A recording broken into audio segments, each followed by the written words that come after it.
പ്രഥമ ശുശ്രൂഷ fair and rescue services day 1.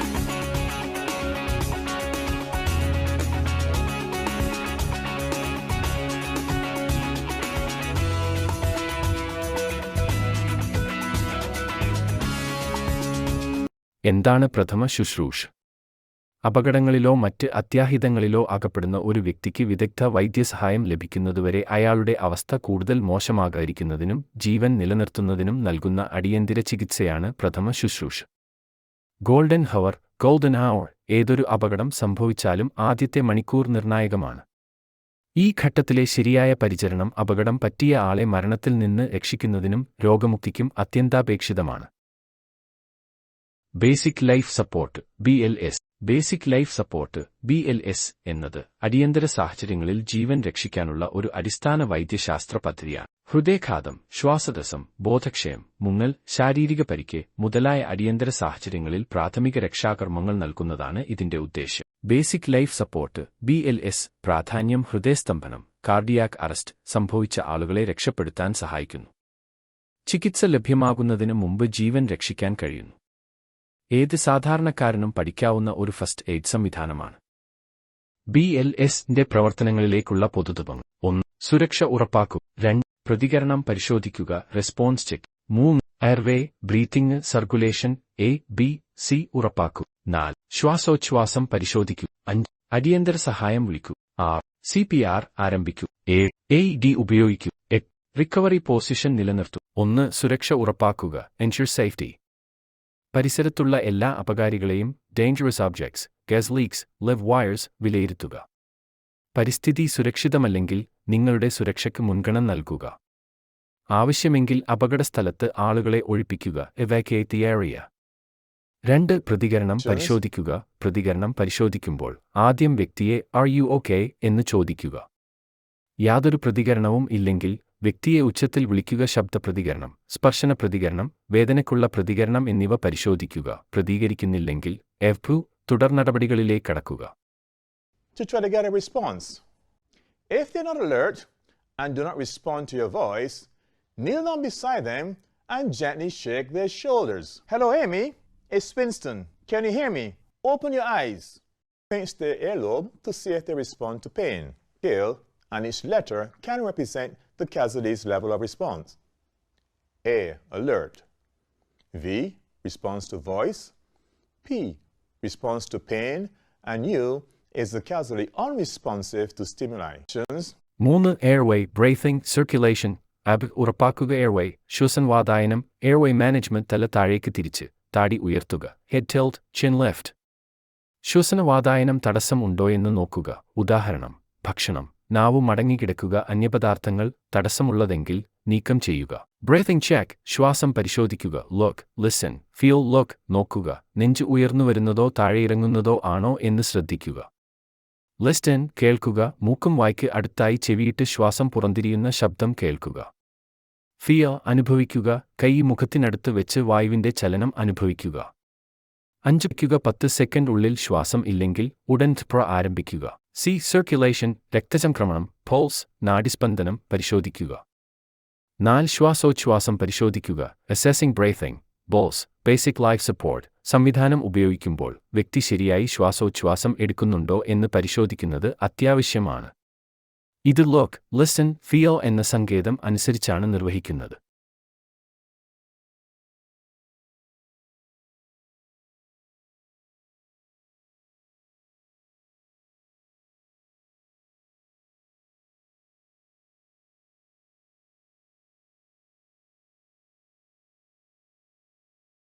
C. Circulation, രക്തചംക്രമണം പരിശോധിക്കുന്നത് എങ്ങനെ?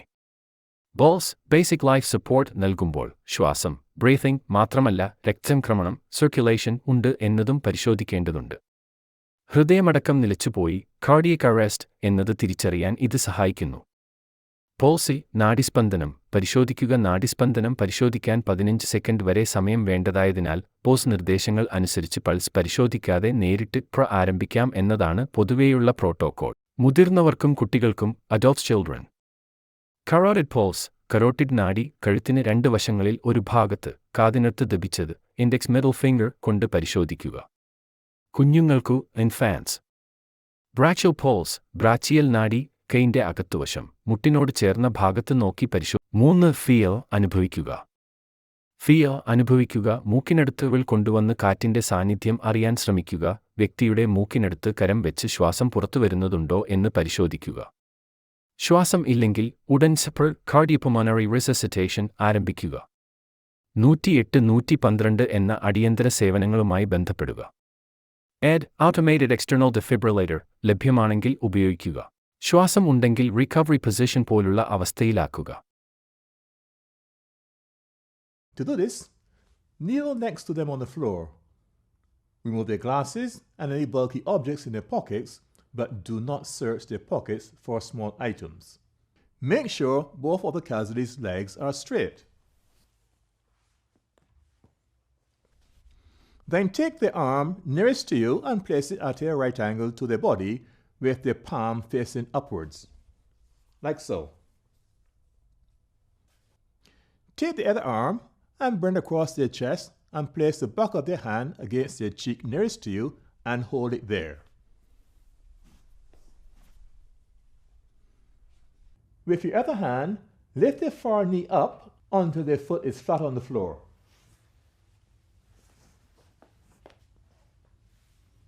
Once keeping the casualty's hand pressed against their cheek, pull on the far leg and carefully roll the casualty towards you and onto their side, like so. Once you've done this, adjust the top leg so that it is at a right angle. Tilt the casualty's head back so that the airway remains open. If needed, adjust the hand under the cheek to help to keep the airway open. If it has not already been done, call 999 or 112 for emergency help. 5. അടിയന്തര സേവനം വിളിക്കുക. Call emergency service. 112 108 102 local ambulance സേവനം വിളിക്കുക. സമീപത്തുള്ളവർക്ക് സഹായം തേടുക. നിർദ്ദേശങ്ങൾ നൽകുക. നിങ്ങൾ ആംബുലൻസ് വിളിക്കൂ. ഉണ്ടായ അപകടം വിശദീകരിക്കുക. എത്ര പേര് ഉൾപ്പെട്ടിരിക്കുന്നു? അവസ്ഥ ഗുരുതരമാണോ? CPR ഹൃദയശ്വാസകോശ പുനരുജ്ജീവനം. CPR ഹൃദയസ്തംഭനം സംഭവിച്ച ഒരാളുടെ ഹൃദയവും ശ്വാസവ്യവസ്ഥയും വീണ്ടും പ്രവർത്തനക്ഷമമാക്കാൻ നൽകുന്ന അടിയന്തര ചികിത്സയാണ്. ഇത് ചെസ്റ്റർ കംപ്രഷൻ, നെഞ്ച് അമർത്തൽ, 30 എണ്ണം, റെസ്ക്യൂ ബ്രീത്ത്, രക്ഷാപ്രദാന ശ്വാസം, 2 എണ്ണം എന്നിവയുടെ ഒരു സംയുക്തമാണ്. Delivering blood and oxygen to every cell in our body. But when sudden cardiac arrest strikes, our heart suddenly and unexpectedly stops beating effectively and blood flow stops. CPR ചെയ്യുന്നതിനുള്ള പ്രധാന ഘട്ടങ്ങൾ. Chester compression 30 തവണ. നെഞ്ചിൽ മർദ്ദം നൽകുക. വ്യക്തിയെ കിടത്തി ഭാരം സമം വരുന്ന ഒരു സമതലത്തിൽ വെക്കൂ. കൈയുടെ കട്ടിയുള്ള ഭാഗം നെഞ്ചിന്റെ നടുവിൽ വെക്കൂ. മറുകൈ കൈ അതിനു മുകളിൽ വെച്ച് വിരലുകൾ കൂട്ടിക്കെട്ടു. 5. ആർഖം ആഴത്തിൽ 2 ഇഞ്ചസ് നെഞ്ച് താഴ്ത്തു. മിനിറ്റിന് 100-120 തവണയുടെ സ്പീഡിൽ ചെയ്തു തുടരും. 30 കംപ്രഷൻ നൽകൂ. റെസ്ക്യൂ ബ്രീത്ത് 2 തവണ. വായുവിൽ ശ്വാസം നൽകുക. തല സ്ലൈറ്റ്ലി ടിൽറ്റ് ബാക്ക് ചെയ്യുക. എയർവേ തുറക്കാൻ. മൂക്ക് പൂട്ടി വായിലൂടെ 2 ജനതങ്ങൾക്ക് 7 നൽകൂ. ഓരോ ശ്വാസവും 1 സെക്കൻഡ് ദൈർഘ്യമുള്ളതായിരിക്കണം. നെഞ്ച് ഉയരുന്നത് കാണാം. 3. Continue CPR 30 2 ratio 30 chest compression 2 rescue breaths എന്ന അനുപാതം തുടർച്ചയായി ചെയ്യും. മെഡിക്കൽ സഹായം എത്തുന്നതുവരെ അല്ലെങ്കിൽ വ്യക്തി തിരിച്ചുവരുന്നതുവരെ തുടരും. CPR നൽകുമ്പോൾ ശ്രദ്ധിക്കേണ്ട കാര്യങ്ങൾ. വേഗത്തിൽ ശക്തമായി കംപ്രസ് ചെയ്യുക. 100-120 കഴുത്ത് നീട്ടിയതാണോ എന്ന് ഉറപ്പാക്കുക. എയർവേ തുറക്കാൻ. റെസ്ക്യൂ ബ്രീത്ത് നൽകുമ്പോൾ നെഞ്ച് ഉയരുന്നുണ്ടോ എന്ന് പരിശോധിക്കൂ. ഉറക്കത്തിൽ അല്ല, ഹൃദയസ്തംഭനം ആണെങ്കിൽ മാത്രമേ CPR ആവശ്യമാകൂ. എപ്പോൾ CPR നിർത്തണം? മറ്റു പ്രൊഫഷണൽ ഫസ്റ്റ് എയ്ഡർമാർ എത്തുമ്പോൾ. കാസ്വാലിറ്റി വീണ്ടും ശ്വാസം ശബ്ദം സഹിതം എടുക്കുമ്പോൾ. നിങ്ങൾ തളർന്നു പോകുന്നതുവരെ. മെഡിക്കൽ സഹായം എത്തുന്നതുവരെ. See, watch what happens when we don't push deep enough. Blood does not reach the brain. The same is true if we do not push fast enough. Watch what happens when we push too fast. The heart does not have time to refill with blood, therefore not enough blood gets pumped out. Watch what happens when we don't allow the body to decompress and allow the chest to fully recoil. The heart does not have a chance to refill with blood, therefore no blood gets pumped out. So remember, The key purpose of delivering compressions is to keep oxygenated blood moving within the heart and up to the brain to keep the brain alive. We need to push hard and push fast in the center of the chest. CPR ആവശ്യമുള്ള സാഹചര്യം ഹൃദയസ്തംഭനം, cardiac arrest, drowning, കുടഞ്ഞുവീഴൽ, electric shock, ഗ്യാസിനാൽ ശ്വാസം മുട്ടിയതിനെ തുടർന്ന് suffocation, സ്പ്രോ ഓരോ വ്യക്തിക്കും വേണം. പ്രായത്തിനനുസരിച്ച് മാറ്റങ്ങൾ ഉണ്ടാകും. Infant, child, adult. AED automatic external defibrillator ഉപയോഗിക്കൂ. AED ഓട്ടോമാറ്റിക് എക്സ്റ്റേർണൽ ഡെഫിബ്രൈറ്റർ ഹൃദയസ്തംഭനം നേരിട്ട വ്യക്തിയെ പുനരുജ്ജീവിപ്പിക്കാൻ ഉപയോഗിക്കുന്ന ഒരു മെഡിക്കൽ ഉപകരണമാണ്. ഈ ഡിവൈസ് ഹൃദയത്തിന്റെ അസാധാരണമായ താളം, അർഹതമില്ലേ തിരിച്ചറിയുകയും അതിനെ സാധാരണ നിലയിലേക്ക് കൊണ്ടുവരാൻ ഷോക്ക് നൽകുകയും ചെയ്യുന്നു.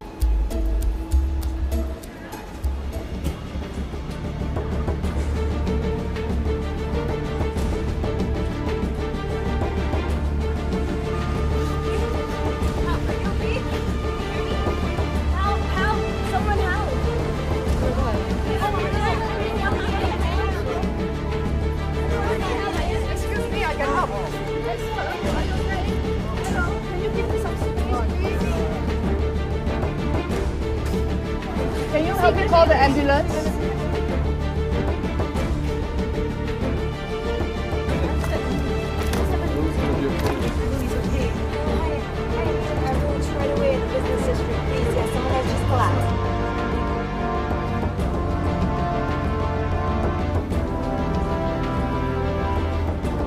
Can you get an AED, please? Excuse me. Wait. Excuse me, sorry, excuse me.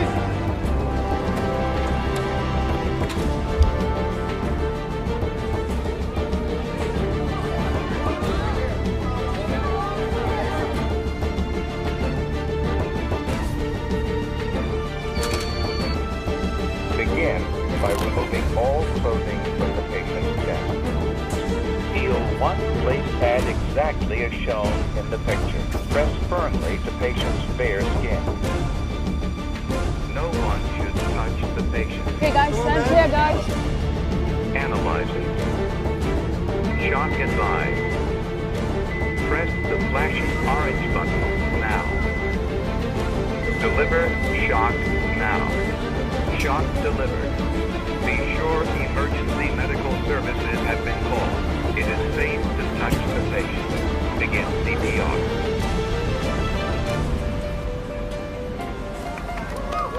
Sir, you okay? What happened? We found him collapsed, so we did CPR, and I gave him one shock from the AED. Now he's been conscious. Okay, I'll take over.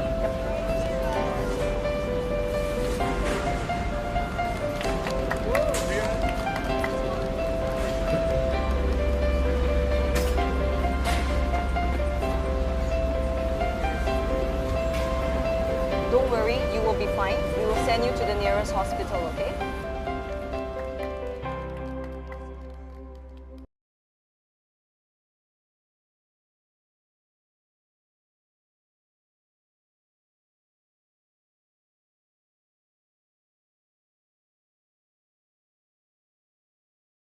ശ്വാസനിരക്ക് വിലയിരുത്തുക.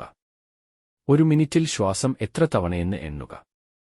സാധാരണ ശ്രേണി മധ്യവയസ്കർ 12-20 ശ്വാസം, കുട്ടികൾ 20-30 ശ്വാസം minute, ശിശുക്കൾ 30-60 ശ്വാസം minute. തെറ്റായ ലക്ഷണങ്ങൾ കണ്ടെത്തുക. 1. ശ്വാസം മന്ദഗതിയിലാണോ? ബ്രോഡ്പീനിയ. 2. ശ്വാസം അതിവേഗമാണോ? ടിക്കപീനിയ. 3. ശ്വാസതടസ്സം ചോക്കിംഗ് ഉണ്ടോ? കൃഷ്ണമണിയുടെ പ്രതികരണം പരിശോധിക്കൽ പ്യൂപ്പിൾ റിയാക്ഷൻ ടെസ്റ്റ്. വ്യക്തിയുടെ നാഡീവ്യൂഹ പ്രവർത്തനത്തിന്റെയും ബോധനിലയുടെയും നില പരിശോധിക്കാൻ പ്രാഥമിക പരിശോധനയാണിത്. പ്രതികരണ പരിശോധനയുടെ ഘട്ടങ്ങൾ. 1. പ്രദേശം മങ്ങിയിരിക്കാൻ ഉറപ്പാക്കുക. കൃഷ്ണമണി പ്യൂപ്പിൾ പരിശോധനയ്ക്കായി മിതമായ പ്രകാശം ഉപയോഗിക്കൂ. വളരെ തെളിച്ചമുള്ള അല്ലെങ്കിൽ മങ്ങിയ വെളിച്ചം ഒഴിവാക്കൂ. 2. വ്യക്തിയുടെ നില വിലയിരുത്തുക. വ്യക്തി ബോധവാനാണോ അല്ലെങ്കിൽ അബോധാവസ്ഥയിലാണോ എന്ന് നോക്കൂ. 3. ദൃശ്യപരമായ പരിശോധന ഇൻസ്പെക്ഷൻ. കണ്ണിന്റെ കൃഷ്ണമണികൾ സമാന വലിപ്പത്തിൽ ഉള്ളതാണോ എന്ന് പരിശോധിക്കൂ. ഒരു കണ്ണിന്റെ കൃഷ്ണമണി വലിയതോ ചെറുതോ ആയി കാണുന്ന അവസ്ഥ അനിസോഗോറിയ ആകാം. 4. പ്രകാശപ്രതികരണം പരിശോധിക്കുക. Light reflux. ഫ്ലാഷ് ലൈറ്റ് അല്ലെങ്കിൽ ഫോണിന്റെ നാച്ചുറൽ ലൈറ്റ് ഉപയോഗിച്ച് ഓരോ കണ്ണിൽ ചേർത്തുവച്ച് പ്രകാശം വീശൂ. ധാർമ്മിക പ്രതികരണം. പ്രകാശം വീശിയ കണ്ണിന്റെ കൃഷ്ണമണി ചുരുങ്ങിയാലും കൺസ്ട്രിക്ഷൻ മറുവശം ഇതേ രീതിയിൽ പ്രതികരിച്ചാലും ഇത് സാധാരണമാണ്. പ്രതികരണം ഇല്ലെങ്കിൽ അത് നാഡീവ്യൂഹ പ്രശ്നമാകാം. 5 വസ്തുവിന്റെ അക്കോമഡേഷൻ റിഫ്ലെക്സ് പരിശോധന. Accommodation reflex. വ്യക്തിയുടെ കാഴ്ചയ്ക്കു മുന്നിൽ ഒരു വിരൽ അല്ലെങ്കിൽ പുള്ളിയുള്ള വസ്തു വയ്ക്കൂ. വിരൽ അടുത്തേക്ക് ക്ലോസർ ടു ഐ കൊണ്ടുവരുമ്പോൾ കൃഷ്ണമണികൾ ചുരുങ്ങിയാലും പിന്നീട് വലുതാകുകയാൽ ഇത് സാധാരണമാണ്. കൃഷ്ണമണി പ്രതികരണം ഇല്ലെങ്കിൽ ഇത് തലച്ചോറിനുള്ള ക്ഷതം, മയക്കുമരുന്നിന്റെ അത്യധികം ഉപയോഗം അല്ലെങ്കിൽ നാഡീപ്രശ്നങ്ങൾ എന്നിവയുടെ അടയാളമായിരിക്കും. അസമാനത അസിമിറ്ററി കണ്ടാൽ എത്രയും പെട്ടെന്ന് വൈദ്യസഹായം തേടും. ഫസ്റ്റ് എയ്ഡർ രോഗനിർണയം നടത്തുന്നതു എങ്ങനെ? ഫസ്റ്റ് എയ്ഡർ ഒരാൾക്ക് രോഗനിർണയം നടത്തുന്നത് അർത്ഥമാക്കുന്നത് അടിയന്തര സാഹചര്യത്തിൽ അവയവ പ്രവർത്തനം, ആകസ്മികമായി സംഭവിച്ച പരിക്കുകൾ അല്ലെങ്കിൽ ആരോഗ്യ പ്രശ്നങ്ങൾ തിരിച്ചറിയുകയും പ്രാഥമിക സഹായം നൽകുകയും ചെയ്യുക എന്നതാണ്. ഇത് ഒരു ഡോക്ടർ നടത്തുന്ന ഔദ്യോഗിക രോഗനിർണയമല്ല, മറിച്ച് അടിയന്തരമായി സഹായം ലഭ്യമാക്കാൻ വേണ്ടിയുള്ളത് മാത്രമാണ്. 1. സ്ഥിതിഗതികൾ വിലയിരുത്തുക. Assays the situation. സുരക്ഷ ഉറപ്പാക്കുക. നിങ്ങളുടെ സുരക്ഷയും പരിസരവാസികളുടെയും സുരക്ഷയും ഉറപ്പാക്കൂ. പരിസ്ഥിതി വിലയിരുത്തുക. അപകടം സംഭവിച്ച രീതിയും കാരണങ്ങളും മനസ്സിലാക്കാൻ ശ്രമിക്കൂ. പോസ്റ്ററുകളും അടിയന്തര നിർദ്ദേശങ്ങളും പരിശോധിക്കുക. Danger, gas, electrical hazards. 2. പ്രാഥമിക നിരീക്ഷണം. Primary survey. DRABC. ഡേഞ്ചർ, അപകടം, പരിസരത്ത് അപകടകാരികളായ വസ്തുക്കളുണ്ട്. റെസ്പോൺസ്, പ്രതികരണം. രോഗിക്ക് പ്രതികരിക്കാനാകുന്നുണ്ടോ? ഷെയ്ക്ക് ചെയ്യുക. പേര് വിളിക്കൂ. എയർവേ, ശ്വാസവായ്, ശ്വാസവാതാസം തുറന്നിരിക്കുമോ? അകറ്റാൻ കഴിയുന്ന തടസ്സങ്ങളുണ്ട്. ബ്രീത്തിംഗ്, ശ്വാസോച്ഛ്വാസം. രോഗി ശരിയായോ ശ്വാസം വലിച്ചെടുക്കുന്നോ? 10 സെക്കൻഡ് വരെ നോക്കൂ. സിറക്യുലേഷൻ, രക്തപ്രവാഹം, ഹൃദയമിടിപ്പ്, രക്തസ്രാവം, ബോധം എന്നിവ പരിശോധിക്കൂ. 3. രണ്ടാമത്തെ നിരീക്ഷണം. Secondary survey. സാമ്പിൾ. ദയനീയത. രോഗിയുടെ പ്രസ്തുത അവസ്ഥയുടെ ലക്ഷണങ്ങൾ. അലർജിസ്, ഏതെങ്കിലും അലർജി ഉണ്ട്. മെഡിക്കേഷൻസ്, രോഗി ഉപയോഗിക്കുന്ന മരുന്നുകളുണ്ട്. പാസ്റ്റർ, മെഡിക്കൽ ഹിസ്റ്ററി, മുമ്പ് ഉണ്ടായ ആരോഗ്യ പ്രശ്നങ്ങൾ. ലാസ്റ്റ് മീൽ, അവസാനമായി ഭക്ഷണം കഴിച്ച സമയം. ഇവന്റ്സ് ലീഡിംഗ് ടു ഇൽനെസ്, ഇപ്പോഴത്തെ അവസ്ഥയ്ക്ക് കാരണമായ സംഭവം. 4. അടിയന്തര നടപടികൾ. Immediate action. ശ്വാസം ഇല്ലെങ്കിൽ ആരംഭിക്കൂ. പരിക്കുകൾ വേദന തടയാവുന്ന രീതിയിൽ സഹായം നൽകൂ. രക്തസ്രാവം, അമർത്തി രക്തസ്രാവം കുറയ്ക്കൂ. ചലനം ഇല്ലെങ്കിൽ, സ്പൈനൽ ഇഞ്ചുറി സംശയിച്ചാൽ രോഗിയെ ചലിപ്പിക്കാതിരിക്കൂ. മുറിവുകൾ, വീക്കങ്ങൾ, തണുത്ത കട്ടകളോ കട്ടിയുള്ള വസ്ത്രങ്ങളോ ഉപയോഗിച്ച് അമർത്തും. അടിയന്തര സേവനം വിളിക്കുക. 112. 108. 101. ആവശ്യമെങ്കിൽ ഉടനെ മെഡിക്കൽ സഹായം വിളിക്കൂ. 5. നിരീക്ഷണം തുടർക്കുക. Monitor and reassure. രോഗിയുടെ ശ്വാസോച്ഛ്വാസം, ബോധം, രക്തസ്രാവം എന്നിവ തുടർച്ചയായി പരിശോധിക്കൂ. തണുപ്പ് അല്ലെങ്കിൽ ഷോക്ക് ഉണ്ടോ എന്ന് നിരീക്ഷിക്കൂ. രോഗിയെ സമാശ്വസിപ്പിക്കൂ. ഭയം കൂടാതിരിക്കാൻ പിന്തുണ നൽകൂ. എല്ലാ അടിയന്തര സാഹചര്യങ്ങളിലും 101. 108 എന്ന നമ്പർ ഡയൽ ചെയ്യൂ. അബോധാവസ്ഥയിലുള്ള അൺറെസ്പോൺസീവ് ആളുകൾക്ക് CPR ആൻഡ് AED നിർദ്ദേശങ്ങൾ പാലിക്കൂ. ബോധം ഉള്ളവരിൽ മുഖ്യ ലക്ഷണങ്ങൾ മനസ്സിലാക്കി ഫസ്റ്റ് എയ്ഡിന് അനുയോജ്യമായ നടപടി സ്വീകരിക്കൂ.